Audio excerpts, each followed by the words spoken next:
Welcome. Today we're reading the chapter Came Tarzan of the novel Tarzan The Untamed. Last time, Bertha Kirker was taken through a lavish yet ominous palace filled with disturbing imagery and guarded by men in yellow tunics, only to find herself confronted by an unsettling king who displays erratic behavior. After a brief interaction that highlighted the king's madness, Bertha is brought to a room where she meets an elderly English woman, Zanila, who reveals her own tragic history of captivity spanning 60 years and the horrific nature of the society that governs them. As Bertha awaits her fate, the prince suddenly becomes dangerously obsessed with her, leading to chaos as he violently seizes her, igniting a frenzy among the guards that results in a horrific death and escalating madness. Just before dark that evening, an almost exhausted flyer entered the headquarters of Colonel Capell of the 2nd Rhodesians, and saluted. "Well, Thompson," asked the superior, "what luck? The others have all returned. Never saw a thing of Oldwick or his plane. I guess we shall have to give it up, unless you were more successful." "I was," replied the young officer. "I found the plane." "No!" ejaculated Colonel Capell. "Where was it? Any sign of Oldwick?" "It is in the rottenest hole in the ground you ever saw, quite a bit inland. Narrow gorge. Saw the plane all right, but can't reach it. There was a regular devil of a lion wandering around it. I landed near the edge of the cliff and was going to climb down and take a look at the plane, but this fellow hung around for an hour or more, and I finally had to give it up." "Do you think the lions got Oldwick?" asked the colonel. "I doubt it," replied Lieutenant Thompson, "from the fact that there was no indication that the lion had fed anywhere about the plane. I arose after I found it was impossible to get down around the plane and reconnoitered up and down the gorge. Several miles to the south, I found a small wooded valley in the center of which, please don't think me crazy, sir, is a regular city street, buildings, a central plaza with a lagoon, good-sized buildings with domes and minarets and all that sort of stuff." The elder officer looked at the younger compassionately. "You're all wrought up, Thompson," he said. "Go and take a good sleep. You have been on this job now for a long while, and it must have gotten on your nerves." The young man shook his head a bit irritably. "Pardon me, sir," he said, "but I am telling you the truth. I am not mistaken. I circled over the place several times. It may be that Oldwick has found his way there, or has been captured by these people." "Were there people in the city?" asked the colonel. "Yes, I saw them in the streets." "Do you think cavalry could reach the valley?" asked the colonel. "No," replied Thompson.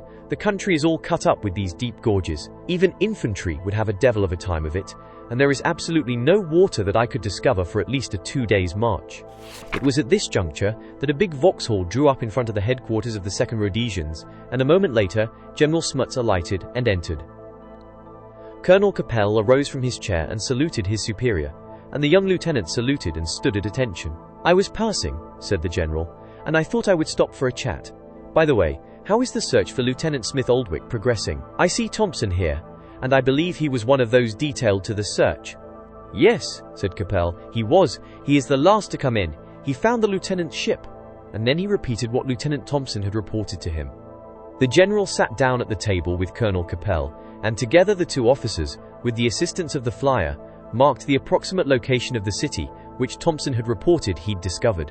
"It's a mighty rough country," remarked Smuts, "but we can't leave a stone unturned until we've exhausted every resource to find that boy.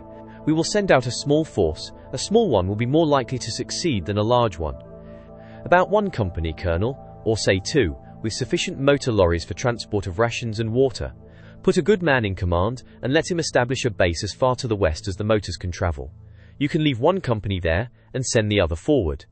I am inclined to believe you can establish your base within a day's march of the city, and if such is the case, the force you send ahead should have no trouble on the score of lack of water, as there certainly must be water in the valley where the city lies. Detail a couple of planes for reconnaissance and messenger service so that the base can keep in touch at all times with the advance party. When can your force move out?" "We can load the lorries tonight," replied Capell, "and march about 1 o'clock tomorrow morning." "Good," said the general. "Keep me advised," and returning the other's salute, he departed. As Tarzan leaped for the vines, he realized that the lion was close upon him, and that his life depended upon the strength of the creepers clinging to the city walls. But to his intense relief, he found the stems as large around as a man's arm, and the tendrils which had fastened themselves to the wall so firmly fixed that his weight upon the stem appeared to have no appreciable effect upon them. He heard Numa's baffled roar as the lion slipped downward, clawing futilely at the leafy creepers, and then with the agility of the apes who had reared him, Tarzan bounded nimbly aloft to the summit of the wall. A few feet below him was the flat roof of the adjoining building, and as he dropped to it, his back was toward the niche from which an embrasure looked out upon the gardens and the forest beyond, so that he did not see the figure crouching there in the dark shadow. But if he did not see, he was not long in ignorance of the fact that he was not alone, for scarcely had his feet touched the roof when a heavy body leaped upon him from behind, and brawny arms encircled him about the waist. Taken at a disadvantage and lifted from his feet, the ape-man was, for the time being, helpless. Whatever the creature was that had seized him, it apparently had a well-defined purpose in mind, for it walked directly toward the edge of the roof, so that it was soon apparent to Tarzan that he was to be hurled to the pavement below, a most efficacious manner of disposing of an intruder. That he would be either maimed or killed, the ape-man was confident, but he had no intention of permitting his assailant to carry out the plan. Tarzan's arms and legs were free, but he was in such a disadvantageous position that he could not use them to any good effect. His only hope lay in throwing the creature off its balance, and to this end Tarzan straightened his body and leaned as far back against his captor as he could, and then suddenly lunged forward. The result was as satisfactory as he could possibly have hoped. The great weight of the ape-man, thrown suddenly out from an erect position, caused the other also to lunge violently forward, with the result that to save himself he involuntarily released his grasp. Cat-like in his movements, the ape-man had no sooner touched the roof than he was upon his feet again, facing his adversary, a man almost as large as himself and armed with a saber which he now whipped from its scabbard. Tarzan, however, had no mind to allow the use of this formidable weapon, and so he dove for the other's legs beneath the vicious cut that was directed at him from the side, and as a football player tackles an opposing runner, Tarzan tackled his antagonist, carrying him backward several yards and throwing him heavily to the roof upon his back. No sooner had the man touched the roof than the ape-man was upon his chest.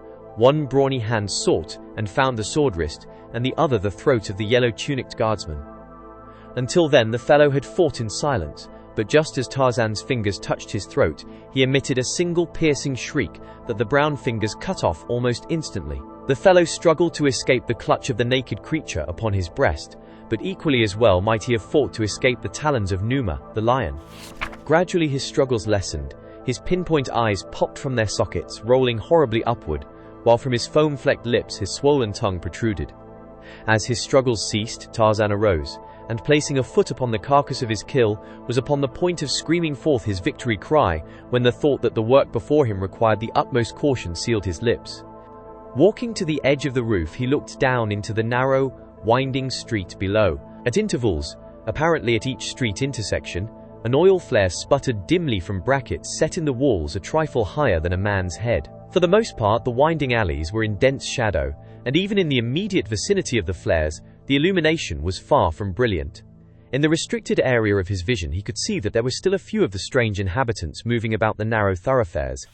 To prosecute his search for the young officer and the girl, he must be able to move about the city as freely as possible, but to pass beneath one of the corner flares, naked as he was except for a loincloth, and in every other respect markedly different from the inhabitants of the city, would be but to court almost immediate discovery.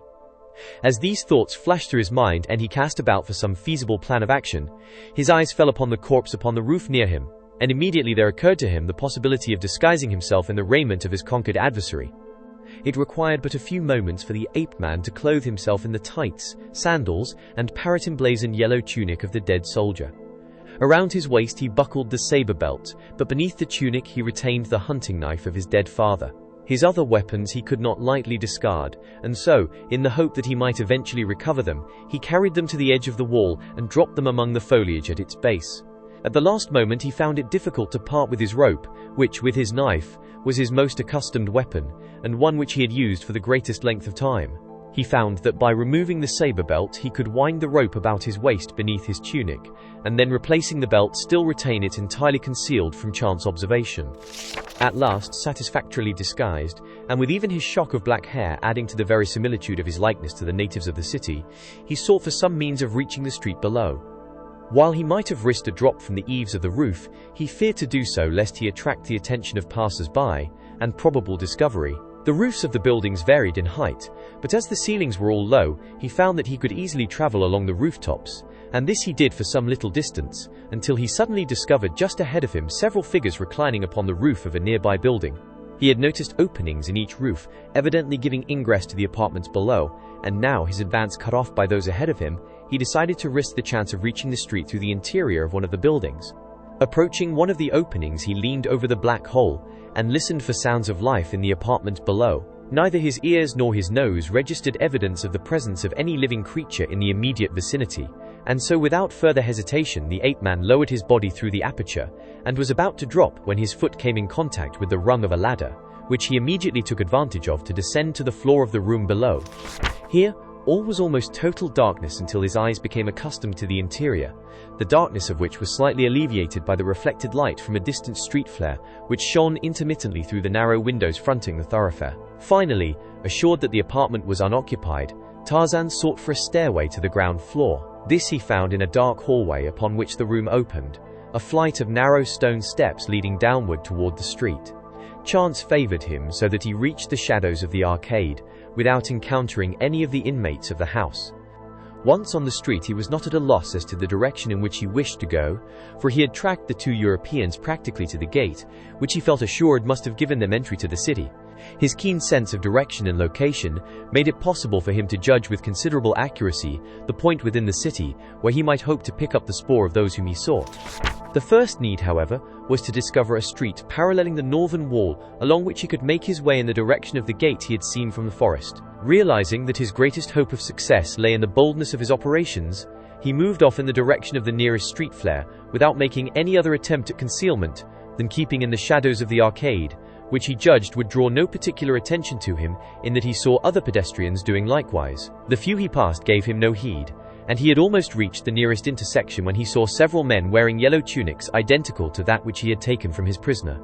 They were coming directly toward him, and the ape-man saw that should he continue on he would meet them directly at the intersection of the two streets in the full light of the flare. His first inclination was to go steadily on, for personally he had no objection to chancing a scrimmage with them. But a sudden recollection of the girl, possibly a helpless prisoner in the hands of these people, caused him to seek some other and less hazardous plan of action. He had almost emerged from the shadow of the arcade into the full light of the flare, and the approaching men were but a few yards from him, when he suddenly kneeled and pretended to adjust the wrappings of his sandals wrappings, which, by the way, he was not at all sure that he had adjusted as their makers had intended them to be adjusted. He was still kneeling when the soldiers came abreast of him. Like the others he had passed, they paid no attention to him, and the moment they were behind him he continued upon his way, turning to the right at the intersection of the two streets. The street he now took was, at this point, so extremely winding that, for the most part, it received no benefit from the flares at either corner, so that he was forced practically to grope his way in the dense shadows of the arcade. The street became a little straighter just before he reached the next flare, and as he came within sight of it, he saw silhouetted against a patch of light the figure of a lion. The beast was coming slowly down the street in Tarzan's direction. A woman crossed the way directly in front of it, and the lion paid no attention to her, nor she to the lion. An instant later, a little child ran after the woman, and so close did he run before the lion that the beast was forced to turn out of its way a step to avoid colliding with the little one. The ape-man grinned and crossed quickly to the opposite side of the street, for his delicate senses indicated that at this point the breeze stirring through the city streets and deflected by the opposite wall would now blow from the lion toward him as the beast passed, whereas if he remained upon the side of the street upon which he had been walking when he discovered the carnivore, his scent would have been borne to the nostrils of the animal, and Tarzan was sufficiently jungle-wise to realize that while he might deceive the eyes of man and beast, he could not so easily disguise from the nostrils of one of the great cats that he was a creature of a different species from the inhabitants of the city, the only human beings possibly that in him the cat would recognize a stranger, and therefore an enemy, and Tarzan had no desire to be delayed by an encounter with a savage lion. His ruse worked successfully, the lion passing him with not more than a side glance in his direction. He had proceeded for some little distance, and had about reached a point where he judged he would find the street which led up from the city gate when, at an intersection of two streets, his nostrils caught the scent spoor of the girl. Out of a maze of other scent spores, the ape-man picked the familiar odor of the girl, and, a second later, that of Smith Oldwick. He had been forced to accomplish it, however, by bending very low at each street intersection in repeated attention to his sandal wrappings, bringing his nostrils as close to the pavement as possible. As he advanced along the street through which the two had been conducted earlier in the day, he noted, as had they, the change in the type of buildings as he passed from a residence district into that portion occupied by shops and bazaars. Here the number of flares was increased, so that they appeared not only at street intersections but midway between as well, and there were many more people abroad. The shops were open and lighted, for with the setting of the sun the intense heat of the day had given place to a pleasant coolness. Here also the number of lions, roaming loose through the thoroughfares, increased, and also for the first time Tarzan noted the idiosyncrasies of the people. Once he was nearly upset by a naked man running rapidly through the streets, screaming at the top of his voice, and again he nearly stumbled over a woman who was making her way in the shadows of one of the arcades upon all fours. At first the ape-man thought she was hunting for something she had dropped, but as he drew to one side to watch her, he saw that she was doing nothing of the kind, that she had merely elected to walk upon her hands and knees rather than erect upon her feet. In another block, he saw two creatures struggling upon the roof of an adjacent building, until finally one of them, wrenching himself free from the grasp of the other, gave his adversary a mighty push, which hurled him to the pavement below, where he lay motionless upon the dusty road. For an instant, a wild shriek re-echoed through the city from the lungs of the victor, and then, without an instant's hesitation, the fellow leaped headfirst to the street beside the body of his victim. A lion moved out from the dense shadows of a doorway and approached the two bloody and lifeless things before him. Tarzan wondered what effect the odor of blood would have upon the beast, and was surprised to see that the animal only sniffed at the corpses and the hot red blood, and then lay down beside the two dead men. He had passed the lion but a short distance, when his attention was called to the figure of a man lowering himself laboriously from the roof of a building upon the east side of the thoroughfare. Tarzan's curiosity was aroused. Did you enjoy today's chapter of Tarzan the Untamed? Why not subscribe and ring the bell?